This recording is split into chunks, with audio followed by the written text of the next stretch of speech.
السلام عليكم ورحمة الله وبركاته، حبايبي وأصدقائي في كل مكان. معاكم أحمد الشاذلي من برنامج المداح. يا رب يكون بداية خير يا رب، وسنة جديدة علينا كلنا يا رب إن شاء الله، وكل عام وأنتم بخير. نخش في الموضوع بسرعة. أنا قناتي محتواها عبارة عن قصص وحكايات حقيقية، وفي بعض الحلقات هنلاقي إن شاء الله شوية معلومات كويسين كده بإذن الله يفيدوا بعض الناس أو يفيدوا كل الناس إن شاء الله. أتمنى إن أنا أقدر أوصل اللي أنا عايزه زي ما هو جوايا يا رب إن شاء الله، ويعجبكم يا رب. أتمنى برضو أنتم ما تنسونيش في اللايك والشير، عشان ده دعم ليا وكلسه بداية ليا. فيا رب يا رب المحتوى اللي أنا بقدمه يعجبكم يا رب. ويلا بينا نبتدي القصة بتاعتنا النهاردة. السلام عليكم، أنا اسمي تامر من الشرقية. قصتي بدأت من حوالي سنة تقريبا. أنا كنت أمن في مشرحة، وفي يوم وأنا قاعد في البيت يوم أجازتي التليفون رن. كان مدير المشرحة اللي أنا شغال فيها أمن. استغربت قوي إنه بيكلمني في يوم الأجازة بتاعي، وكمان كان أول يوم سحور عشان كان أول يوم رمضان بكرة. فتحت عليه وقال لي: ألو يا تامر، النهاردة تكون عندي في المشرحة. بصراحة اتفاجئت باللي قاله ده، أنا بستنى اليوم ده بفارغ الصبر. رديت وقلت له: إزاي يا دكتور أشرف؟ ما أنت عارف إن أجازتي النهاردة، وكنت عايز أتسحر مع مراتي وعيالي أول يوم رمضان. رد وقال لي: معلش يا تامر، الأمر طارئ محتاجك، وهعوضك مكان اليوم ده بأسبوع بحاله أجازة. قلت له: تمام يا دكتور، شوية وأكون عند حضرتك. دخلت أخدت دش ولبست ونزلت، ركبت عربيتي ومشيت على المشرحة. ولما وصلت المشرحة رحت للدكتور أشرف، لقيته كان جامع كل الدكاترة وكأن في مشكلة كبيرة حصلت. أول ما شافني نده عليا وفضل الاجتماع. قلت له: إيه يا دكتور أشرف، خير، حصل إيه؟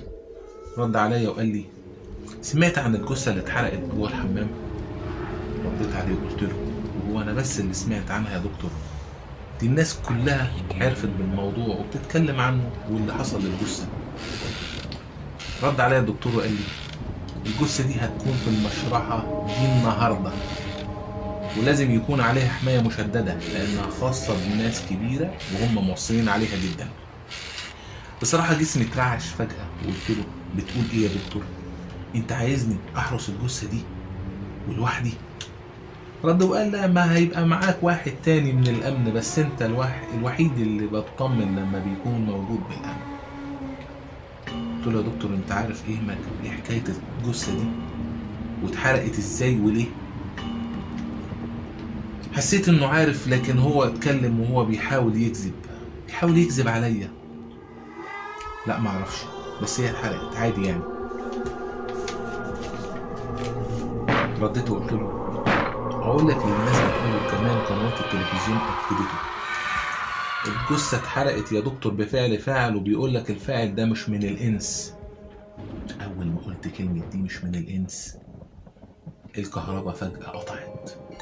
بصراحة حسيت بخوف شديد جدا ومش مستريح، وبالذات بعد ما الكهرباء قطعت وأنا بتكلم في الموضوع ده. بس ده ممكن يكون عادي يعني، اشتغلت مكنة الكهرباء. الدكتور قال لي: ما تصدقش الكلام ده، وبعدين افتكر ان احنا داخلين على شهر كريم، يعني ما فيش الكلام اللي انت بتتكلم فيه ده، وافتكر كمان ان في اسبوع اجازة. ده فاهمني طبعا. قعد يقنعني لحد ما وافقت، بس كنت حاسس بخوف اول مرة احس بيه، لاني انا شغال امن في المشرحة بقالي 5 سنين، وكانت بتيجي بيمر عليا حاجات زي كده، جثث محروقة او جثث مقطعة، بس عمري ما خفت بالشكل ده. الجثة وصلت المشرحة بعد ما في حاجة رهيبة حصلت في عربية الإسعاف اللي كان فيها الجثة. لقيوا الاتنين بتوع الإسعاف اللي بيركبوا ورا مع الجثة ميتين بسكتة قلبية. الدكتور قال إنهم شافوا حاجة وقفت قلبهم فجأة وما قدروش يستحملوا من المنظر. أنا بعد ما سبت المشرحة وروحت جريت على البيت، لقيت التليفون بيرن تاني. رديت عليه، لقيته قال: ايه يا تامر، فينك؟ قلت له في البيت، وبصراحة يا دكتور مش هقدر اعمل اللي بتقولي عليه ده بعد اللي حصل. يعني يا تامر اللي حصل للممرضين بتوع الاسعاف قضاء وقدر عادي يعني. قلت له الاتنين مرة واحدة يا دكتور. رد وقال لي ليك اجازة شهر كاملة بعد ما تخلص مهمتك، اي خدمة. حاجة تاني، بصراحة كنت عايز الشهر الراحة ده وبالتعب من غير تفكير. رحت المشرحة وقعدت حارس قدام الغرفة اللي فيها الجثة. الاتنين اللي كانوا معايا كانوا نايمين، وانا اللي كنت صاحي من القلق والخوف، حاسس بحاجة هتحصل. كنت ببص على ازاز باب الغرفة اللي مش باين غير ضلمة مخيفة. كنت عايز اروح الحمام. صحيت واحد من الاتنين اللي معايا يقف مكاني لحد ما اروح الحمام وارجع. ولما دخلت الحمام بعد ثواني بالظبط سمعت صوت صريخ واستغاثة من فرد الأمن. في لحظة ما سمعت الصريخ نبضات قلبي بقت سريعة. خرجت من الحمام بسرعة عشان أشوف فيه إيه اللي حصل. اتصدمت من اللي شفته. لقيت فرد الأمن اللي وقفته مكاني لما رحت الحمام واقع على الأرض وفاقد الوعي، ولقيت فرد الأمن التاني اللي كان نايم قاعد وضامم رجليه وحاطط ايده على وشه وبيقول وهو بيبكي بشدة أعوذ بالله من الشيطان الرجيم، أعوذ بالله من الشيطان الرجيم. فضل يردد كده. جريت عليه وقلت له ايه اللي حصل، ما ردش عليا، فضل يكرر ويردد أعوذ بالله من الشيطان الرجيم، أعوذ بالله من الشيطان الرجيم، وأنا مش عارف أعمل له ايه. كنت مصدوم. كان باصص ناحية باب غرفة الجثث. كلمت الدكتور أشرف وحكيت له على اللي حصل، وبعد شوية جه. اللي صدمني هنا وخلاني ترعبت إن فرد الأمن اللي كان واقع على الأرض مات من شدة الخوف. هنا بقى تفكيري اتشتت وقلبي حسيت وقف أول ما سمعت اللي قاله الدكتور لما كشف على فرد الأمن. قلت للدكتور أشرف معلش يا دكتور، أنا همشي وأرجع بعد اللي حصل ده. أنا مش هقدر أكمل.